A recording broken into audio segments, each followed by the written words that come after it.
Sorry. The grooves is also going to join the fibers together, so that gives each other the chance to dry into each other. Yeah. Yeah, that's enough, yeah. And then we'll just put it on the window to dry. And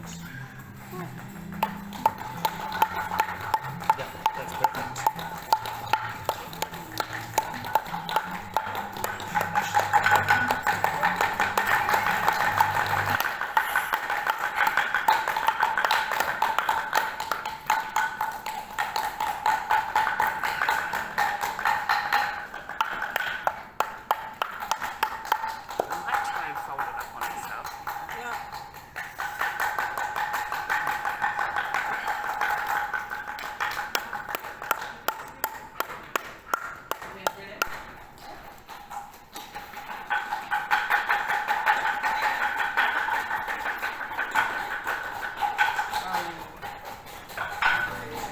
That's a Hawaiian technique that we do.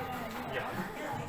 And so see how you got this side? Yeah. You want that to be the outside. It's just, I don't know, like a proper eye. This one has like the little grain of the, see how it's got this like kind of muck on it? Yeah. That's it. And then with that one,